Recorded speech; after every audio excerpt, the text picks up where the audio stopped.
안녕하세요. 혹시 인공지능이 사람이 쓴 글을 읽고 점수까지 매길 수 있다는 거 들어보셨나요? 정말 놀랍지 않나요? 오늘은 바로 그 기술, 그 핵심 원리를 한번 제대로 파헤쳐 보겠습니다. 본격적으로 시작하기 전에 이거 한번 생각해 볼까요? 지금 제가 여러분께 말씀드리고 있는 이 대본 말이에요. 과연 AI가 이걸 채점할 수 있을까요? 이 질문이 바로 오늘 우리가 탐구할 내용의 가장 중요한 핵심이라고 할 수 있습니다. 자, 그럼 본격적으로 한번 들어가 볼까요? 먼저 교육 현장에서 실제로 이 자동 채점 기술이 어떻게 쓰이고 있는지부터 한번 살펴보겠습니다. 네, 이 기술을 자동 채점이라고 부릅니다. 이게 단순히 시간 좀 아껴주는 그런 수준이 아니고요. 교육의 패러다임 자체를 바꾸고 있다고들 해요. 도대체 어떻게 작동하길래 그런 걸까요? 이 자동 채점의 비밀을 풀려면요, 한 단계 더 깊이 들어가야 합니다.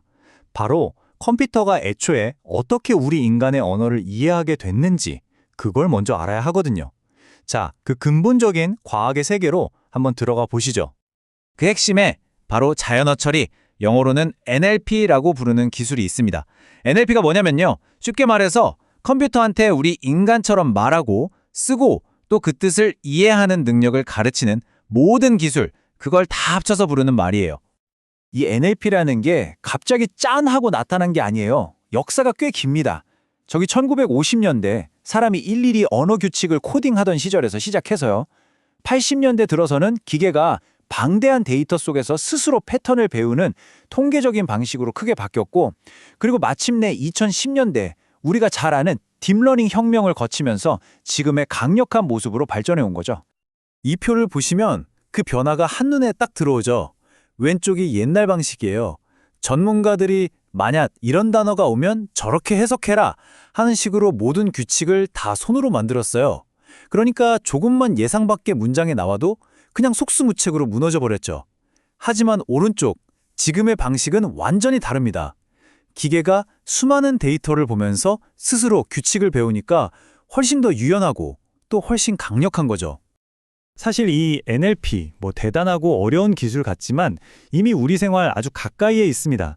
여러분, 이메일함에 스팸 메일 걸러주는 거, 또 검색할 때 내가 원하는 걸 딱 찾아주는 거, 그리고 시리나 구글 어시스턴트한테 말 걸면 알아듣는 거, 전부 다 이 NLP 기술 덕분이에요. 자, 그럼 이제 한 단계 더 들어가 볼까요? 도대체 컴퓨터가 어떻게 글자를 읽는 걸까요? 인간의 언어를 컴퓨터가 알아들을 수 있는 숫자로 바꾸는 그 구체적인 과정을 지금부터 한번 따라가 보겠습니다. 이 과정을 텍스트 마이닝이라고 불러요. 이름 그대로입니다. 마치 광산에서 금을 캐내듯이 수많은 텍스트 데이터 속에서 의미 있는 정보, 즉 보물을 캐내는 작업인 거죠. 컴퓨터가 텍스트를 분석하려면 요리하기 전에 재료 손질을 하는 것처럼 먼저 준비 작업이 필요해요. 이걸 전처리라고 하는데요. 보통 이 세 단계를 거칩니다. 첫째, 문장을 단어 단위로 잘게 쪼개고요. 이걸 토큰화라고 해요. 둘째, 불필요한 단어들을 싹 걷어내서 깔끔하게 다듬습니다. 정제 과정이죠. 그리고 마지막으로 이렇게 다듬은 단어들을 컴퓨터가 계산할 수 있는 숫자 데이터, 전문 용어로는 특징으로 바꿔줍니다. 이 마지막 단계를 특징 공학이라고 부릅니다. 자, 그럼 이 과정을 실제 문장을 가지고 한번 쭉 따라가 볼게요. 예를 들어서 이 프로그램은 소스를 동적이고 매력적인 영상 설명으로 변환합니다 라는 문장이 있다고 쳐봅시다. 자, 첫 번째 단계, 토큰화를 거치면 바로 이렇게 됩니다. 문장이 단어 하나하나, 심지어 마침표까지 잘게 쪼개졌죠? 이 하나하나를 토큰이라고 부르는 거예요. 아주 간단하죠? 다음은 정제 단계입니다. 여기서 뭘 하냐면 단어의 형태를 하나로 통일해주고 은이나 의로 같이 문법적으로는 필요하지만 사실 핵심 의미는 없는 단어들 있잖아요? 이런 걸 불용어라고 하는데 이런 것들을 싹 제거해 주는 거죠. 어때요? 훨씬 깔끔해졌죠? 자, 이제 남은 이 단어들을 어떻게 숫자로 바꿀까요? 가장 기본적이면서도 직관적인 방법이 있어요. 바로 각 단어가 몇 번 나왔는지 그 횟수를 세는 겁니다. 이걸 재밌게도 단어 가방 모델이라고 불러요. 단어의 순서는 무시하고 그냥 가방 안에 단어들의 와르르 쏟아붓고 개수만 센다고 생각하시면 돼요. 여러 개의 글을 다룰 땐 지금 보시는 표처럼 문서 단어 행렬이라는 걸 만듭니다. 가로줄, 즉 각 행은 글 하나하나를 나타내고 세로줄, 즉 각 열은 특정 단어를 의미해요. 자, 표 안의 숫자를 한번 볼까요? 예를 들어 문서 1 행을 보면 프로그램 열에 숫자 2가 있죠? 문서 1에 프로그램이라는 단어가 2번 나왔다는 뜻입니다.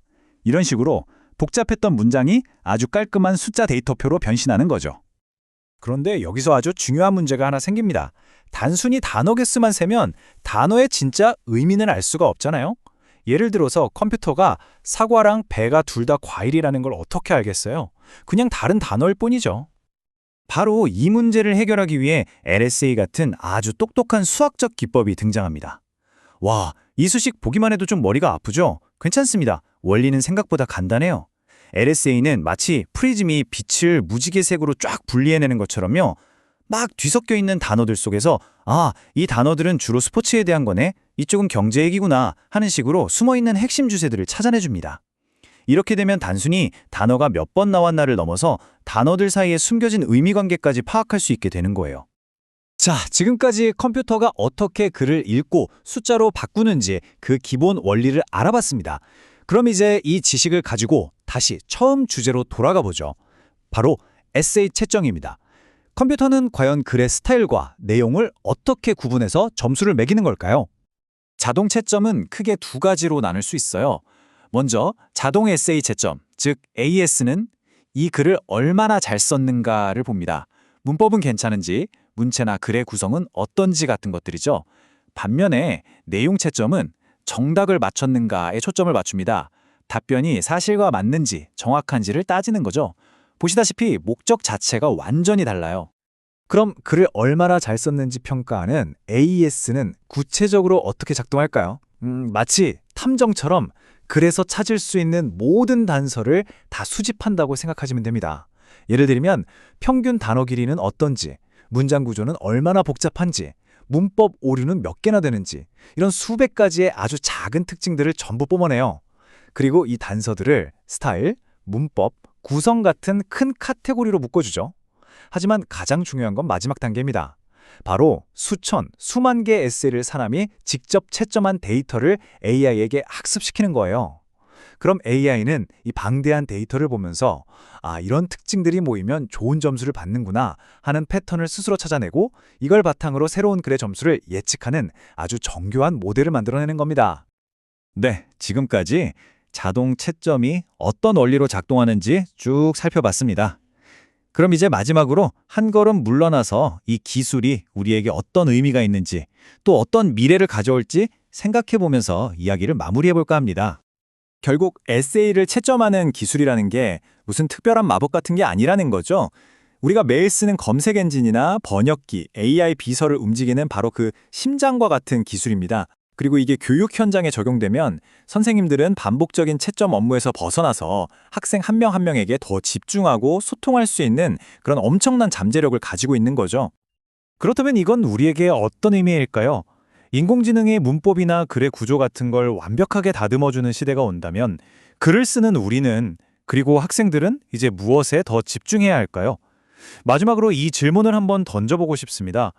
AI가 언어를 거의 마스터해가는 지금 좋은 글이란 과연 무엇을 의미하게 될까요? 어쩌면 그 답은 기술이 결코 흉내낼 수 없는 우리 인간만의 독창적인 생각과 깊이 있는 통찰력, 바로 거기에 있는 건 아닐까요?